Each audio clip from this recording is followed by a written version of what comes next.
GNR news కి స్వాగతం. Bulletin లో ముందుగా హెడ్లైన్స్. యువ సంగ్రామ సభ పోస్టర్ ఆవిష్కరణ.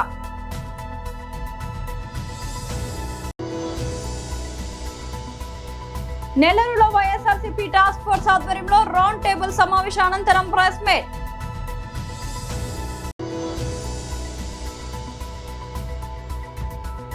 పోలవరం ప్రాజెక్టు పరిశీలించిన సీఎం చంద్రబాబు. యువ సంగ్రామ సభ పోస్టర్ ఆవిష్కరణ. గౌరవ పెద్దలందరికీ నమస్కారాలు. మీడియా మిత్రులు కూడా 2023 మే 8వ తేదీన ఎన్నికలు సమీపిస్తున్నటువంటి సందర్భంలో అక్కడ సరూర్ నగర్ ప్రాంతంలో ప్రియాంక గాంధీ గారు మరి పిసిసి ప్రదేశ్ కాంగ్రెస్ వాళ్ళ ఎన్నికల మేనిఫెస్టో డిక్లరేషన్ అంటే మొదటి సంవత్సరమే 2 లక్షల ఉద్యోగాలు ఇస్తామని, రెండోది క్యాలెండర్ కూడా జాబ్ క్యాలెండర్ ఇస్తామని అసెంబ్లీలో కూడా ముఖ్యమంత్రి గారు అనౌన్స్ చేశారు. కానీ రాష్ట్రంలో నిరుద్యోగులు జిల్లాల వారీగా ఎక్కడ చూసినా కానీ పెద్ద ఎత్తున రాస్తారోకాలు చేస్తారు, ధర్నాలు చేస్తారు. అయితే ఈ రాష్ట్రంలో మొన్న ముఖ్యమంత్రి గారు ఖమ్మంలో చెప్తుండు, రైతులకు కేసీఆర్ గారు బేడీలు వేసిందని చెప్పి. అసలు ఈ 2.5 సంవత్సరాలలో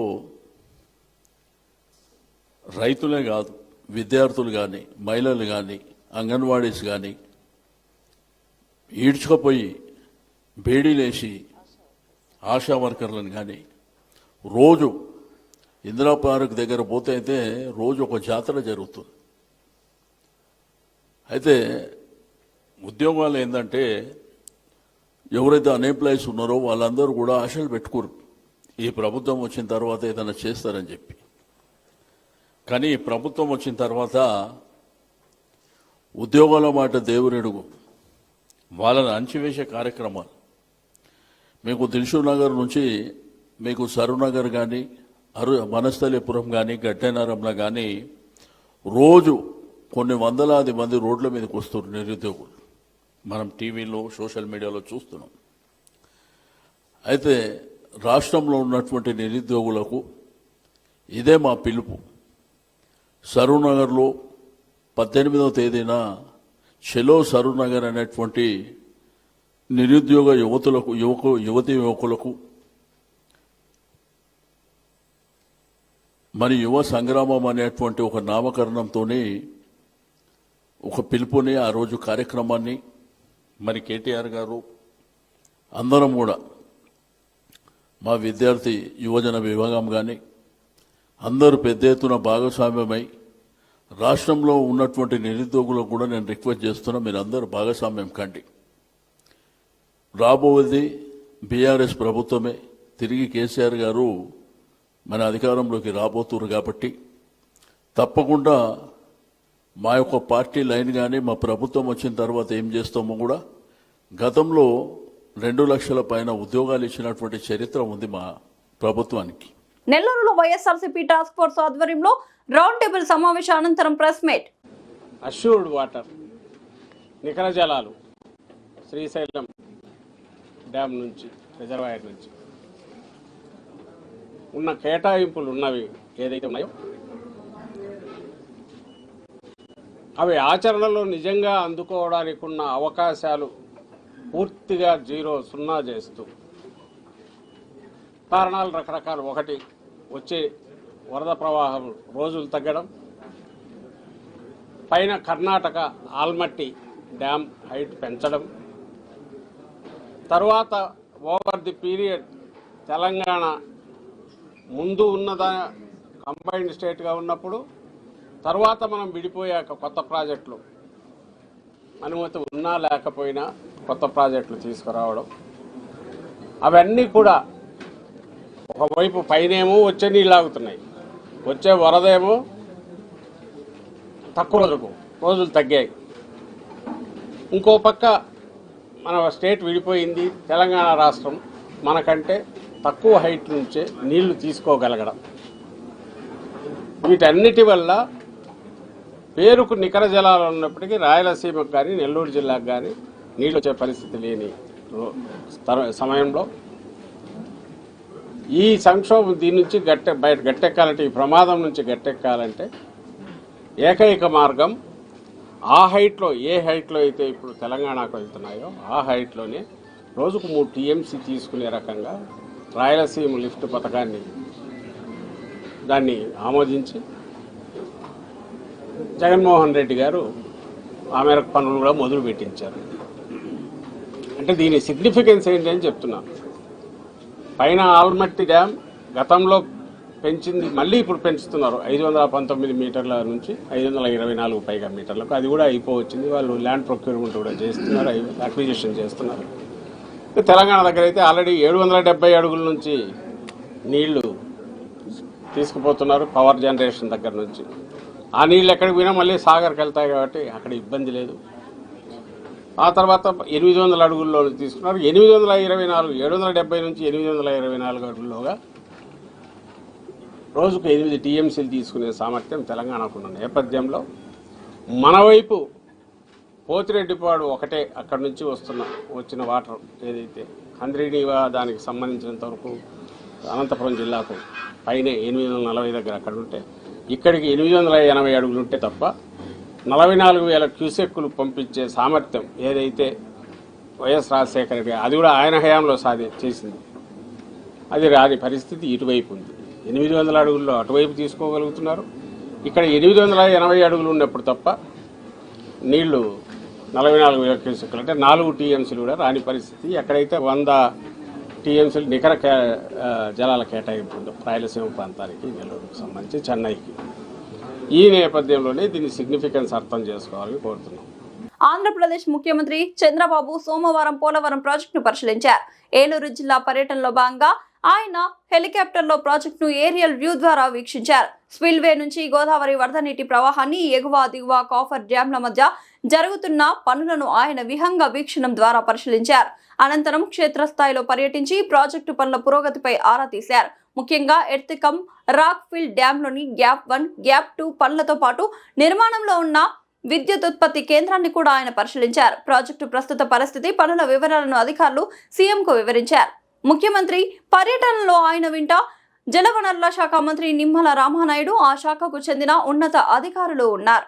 రాష్ట్రానికి జీవనాడి అయిన పోలవరం ప్రాజెక్టు పనుల పురోగతిపై ప్రభుత్వం ప్రత్యేక దృష్టి సారించిన నేపథ్యంలో ఈ పర్యటనకు ప్రాధాన్యత ఏర్పడింది. ఎన్టీఆర్ జిల్లా నందిగామ పట్టణంలో నిబంధనల ఉల్లంఘనలు పరాకాష్ఠకు చేరాయి. కనీస పార్కింగ్ సదుపాయం కూడా లేకుండా నిర్మించిన ఒకే ఒక వాణిజ్య సముదాయం ఇప్పుడు నందిగామ పట్టణ ప్రజలకు, ప్రయాణికులకు నరకం చూపుతోంది. ఆర్టీసీ బస్టాండ్ పక్కన కొత్తగా వెలిసిన ఆల్ఫా సూపర్ మార్కెట్ కారణంగా జాతీయ రహదారిపై ట్రాఫిక్ ఊపిరాడకుండా పోతోంది. మున్సిపల్ అధికారులు పార్కింగ్ నిబంధనలను గాలికి వదిలేసి ఈ సూపర్ మార్కెట్ కు ఎలా అనుమతులు ఇచ్చారనే దానిపై ఇప్పుడు ప్రజల్లో తీవ్ర సందేహాలు వ్యక్తమవుతున్నాయి. రోడ్డుపైనే వాహనాలు, ప్రాణ సంకటంలో పాదాచారులు. సూపర్ మార్కెట్ కు వచ్చే వందలాది మంది వినియోగదారులు తమ వాహనాలను నిలపడానికి లోపల స్థలం లేకపోవడంతో విధి లేక జాతీయ రహదారిపైనే పార్క్ చేస్తున్నారు. దీంతో రోడ్డంతా వాహనాలతో నిండిపోయి తీవ్ర ట్రాఫిక్ జామ్ ఏర్పడుతోంది. బస్టాండ్ కు వచ్చే ప్రయాణికులు, సాధారణ పాదచారులు నడవడానికి కూడా స్థలం లేక ప్రాణాలు గుప్పిట్లో పెట్టుకుని రోడ్డు దాటాల్సి వస్తుంది. ఏ క్షణంలో ఏ వాహనం ముంచుకొస్తుందో తెలియని ప్రమాదకర స్థితి ఇక్కడ నెలకొంది. నిత్యం గొడవలు జరుగుతున్నాయి.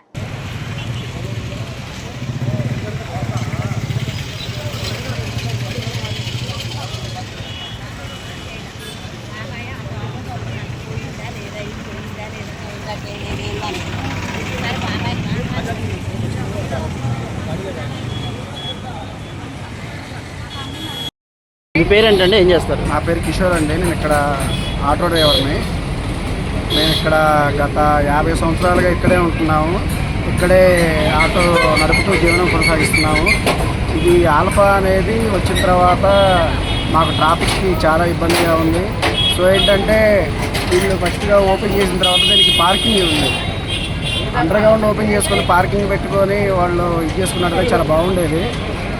ట్రాఫిక్ మాత్రం చాలా బాగా అంతరాయం కలిగిస్తుంది. ఇది కొంచెం గట్టిగా పెద్దలు తలుచుకుంటే ఏదో మార్గం చూస్తారు. ఇంతకుముందు పరిస్థితి ఎలా ఉంది, ఇప్పుడు ఎలా ఉందండి? ఆటోలకి ఏమన్నా ఇబ్బంది అవుతుందా? ఇంతకుముందు మాకు చాలా బాగుండేదండి. మేము కంట్రోల్లో ఒకటమిట ఒకటి పెట్టుకొని చాలా బాగా వెళ్ళిపోయేవాళ్ళం. ఇప్పుడు కూడా మేము అలాగే ఉంటున్నాము. కాకపోతే వీళ్ళు పార్కింగ్ లేనందువల్ల వచ్చే ప్రయాణికులు అసహనానికి గురవుతున్నారు. పార్టీ రాష్ట్ర ఉపాధ్యక్షుడిని నందిగామ ఆర్టీసీ రోడ్డు పక్కన ఆల్ఫా హోటల్ పెట్టి ప్రజలకు ఇబ్బంది పెడుతున్నారు. ఈ పర్మిషన్ ఎవరు ఇచ్చారో అని అడిగితే సరైన సమాధానం చెప్పట్లేదు. కాబట్టి వెంటనే ఈ హోటల్పై చట్టపరమైన చర్యలు తీసుకొని వాళ్ళని వెంటనే అరెస్ట్ చేయాలని, వాళ్ళపై జులుము చేయాలని చెప్పి నేను అధికారులను కోరుతున్నాను. మరి ఇక్కడ ఆర్టీఓ గారు, ఎంఆర్ఓ గారు మరి ఇలా ట్రాఫిక్ అడ్డంగా ఉంటే ఎందుకు పట్టించుకోవట్లేదు? వాళ్ళు వెంటనే దీని మీద స్పందించి కార్యక్రమం చేయాలని చెప్పి ఏదైతే ఆల్ఫా హోటల్ పెట్టి ప్రజలను ఇబ్బంది పెడుతున్నారో వెంటనే దాన్ని మూసివేయాలా, లేదా భారతీయ జనతా పార్టీ మనం పెద్ద ఆందోళన చేస్తామని హెచ్చరిక చేస్తున్నారు. మల్కాజ్గిరి కమిషనర్ సుమతి ఆదేశాల మేరకు షామీర్పేట పోలీస్ స్టేషన్ పరిధిలోని బిట్స్ పిలాని జంక్షన్ వద్ద నిర్వహించిన వాహన తనిఖీలు. ఈ తనిఖీలలో ఎరుపు రంగు బొలేరో కారులో అడవి జంతువు మాంసాన్ని తరలిస్తుండగా చిక్కిన 3 నిందితులు ఆదిలాబాద్ అడవి ప్రాంతాలలో నీల్ఘాయిని అని జంతువును వేటాడి దాని మాంసాన్ని విక్రయిస్తున్నారని విశ్వసనీయ సమాచారం మేరకు షామీర్పేట పోలీసులు దృష్టి పెట్టారు. సెల్ఫ్ ప్రొటెక్షన్ కోసం తీసుకున్న తుపాకులతో అడవి జంతువులను వేటాడుతున్నారని పక్కా సమాచారంతో గస్తీ కలిసిన మల్కాజ్గిరి ఎస్ఓటి బృందం 3 నిందితులు సల్మాన్ రాజ్ అలియాస్ సునీల్, అతని కుమారుడు అఖిల్, డ్రైవర్ ఆదినారాయణలు యాప్రాల్ ప్రాంతానికి చెందిన వ్యక్తులుగా పోలీసులు గుర్తింపు.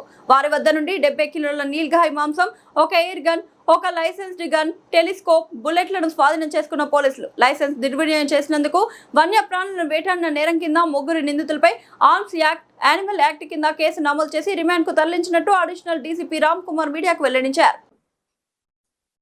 ఈరోజు మన షామీర్పేట్ పోలీస్ స్టేషన్ పరిధిలో బిట్స్ పిలాని జంక్షన్ దగ్గర ఒక విశ్వసనీయ సమాచారం ప్రకారం మన గౌరవ కమిషనర్ శ్రీమతి సుమతి ఐపీఎస్ గారి ఆదేశానుసారం ఎస్ఓటి డీసీపీ మనోహర్ మరియు law and order DCP Malkajgiri Sridhar గారి సూచనతో ఎస్ఓటి అడిషనల్ డీసీపీ నరసింహారెడ్డి గారు, వారి టీము, ఇన్స్పెక్టర్, తర్వాత Malkajgiri zone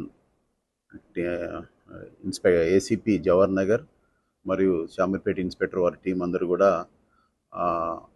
bits Pilani junction దగ్గర ఒక వెహికల్ చెకింగ్ ఆర్గనైజ్ చేయడం జరిగింది.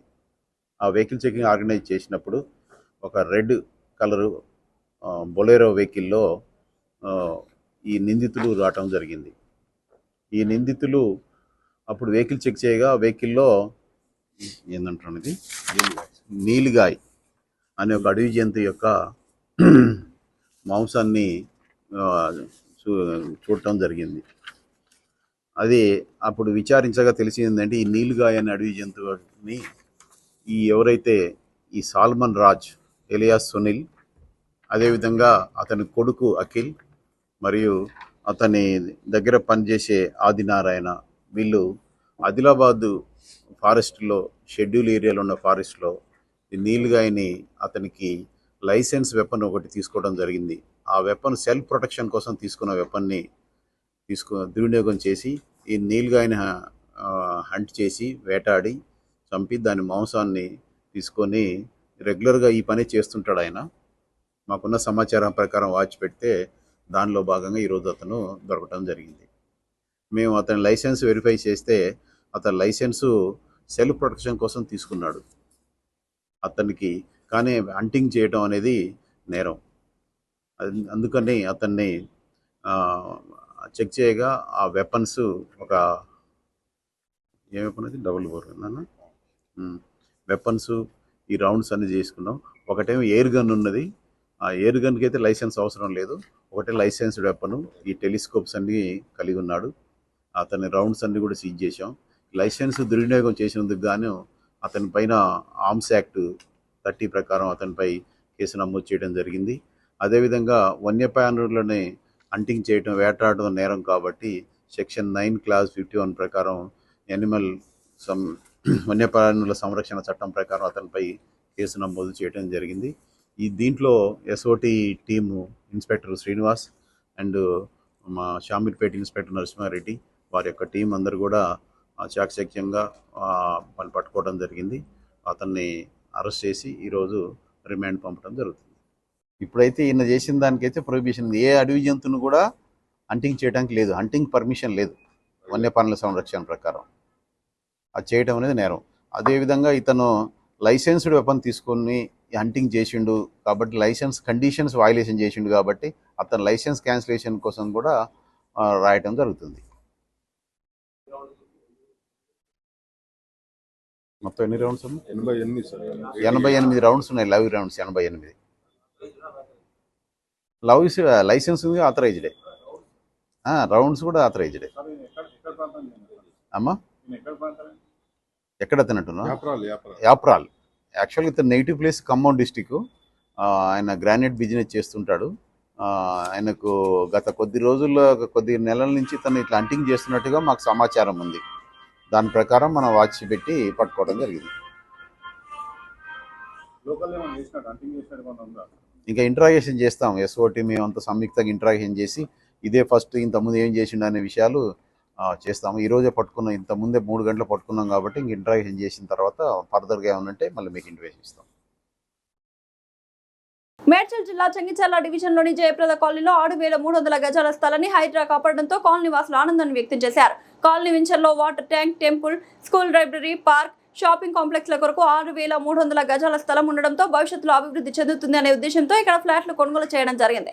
కానీ కొంతమంది అసోసియేషన్ పేరుతో ఈ స్థలాలను కబ్జా చేయడానికి ప్రయత్నిస్తున్నారు. దీంతో కాలనీ వాసులు మందిరం వివిధ దశల్లో అధికారులకు వినతి పత్రాలు సమర్పించినా లాభం లేకపోవడంతో హైడ్రాను ఆశ్రయించడం జరిగింది. హైడ్రాను ఆశ్రయించిన వారం రోజుల్లోనే మా యొక్క 6,300 గజాల కాలనీ స్థలాన్ని కాపాడారు. హైడ్రా రంగనాథ్ కు ప్రభుత్వానికి ప్రత్యేక ధన్యవాదాలు తెలుపుతున్నామని కాలనీ వాసులు తెలిపారు. హైడ్రా అధికారులు చిగుళ్ల మహేందర్, కాలనీ ప్రెసిడెంట్ పై కందిరాము, బిల్డర్ పైన కేసులు నమోదు చేస్తున్నారు. గతంలో హైడ్రా చేసిన బోర్డులను తొలగించి ఆ స్థలాన్ని ఫ్లాట్లుగా మార్చి అమాయక ప్రజలను మోసం చేసి వారికి అమ్ముతున్నారు కాబట్టి వీరిపై కేసులు నమోదు చేయడం జరిగిందని హైడ్రా అధికారులు తెలిపారు.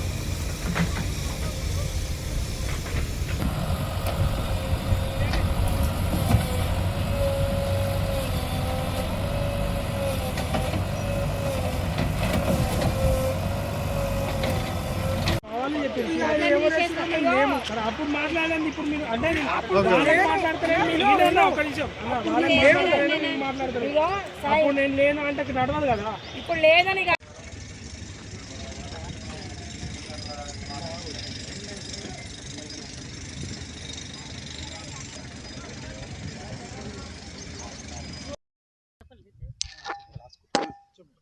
నా పేరు గురియా నరసింహకుర్మ.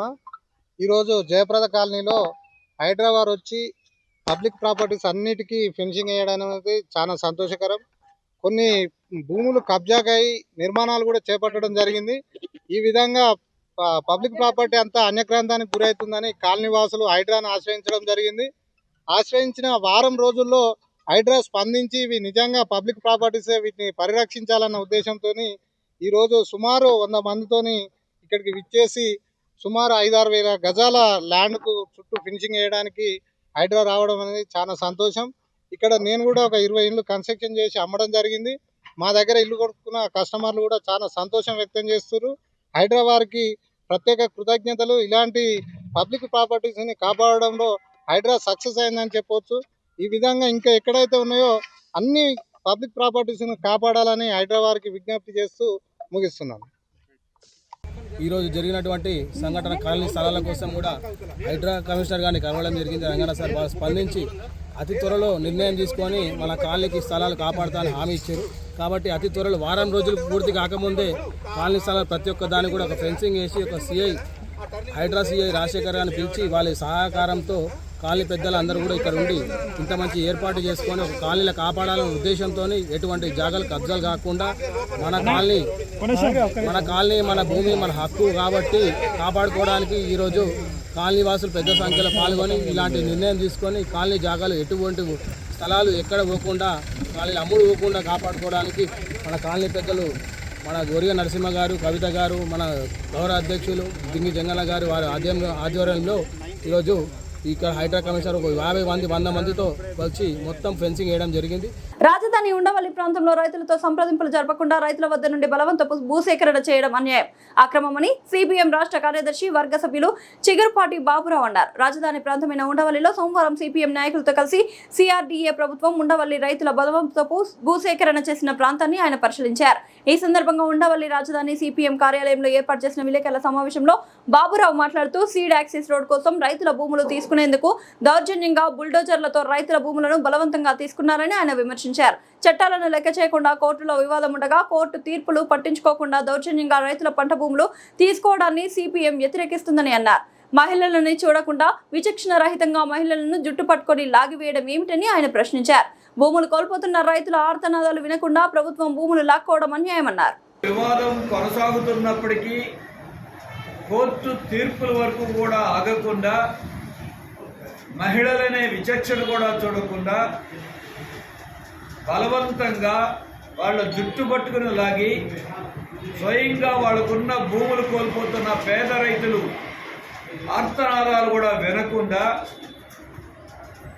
ఈ రకమైనటువంటి దౌర్జన్యానికి ప్రభుత్వం పాల్పడటం అనేది అన్యాయం, అక్రమం.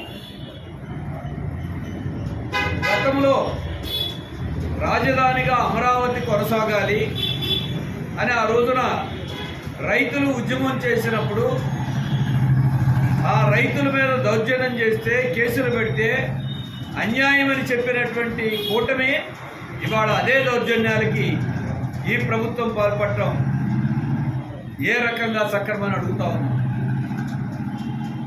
రాజధానిగా అమరావతి కొనసాగాలి సిపిఎం అభిప్రాయం, ఇక్కడ ఉన్నటువంటి ప్రజలందరి అభిప్రాయం, రైతుల అభిప్రాయం కూడా.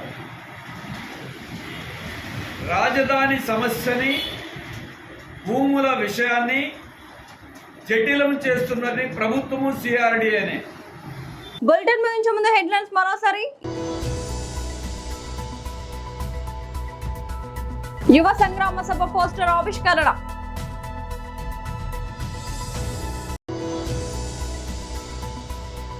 నెల్లూరులో వైఎస్ఆర్సీపీ టాస్క్ ఫోర్స్ ఆధ్వర్యంలో రౌండ్ టేబుల్ సమావేశం అనంతరం ప్రెస్ మీట్.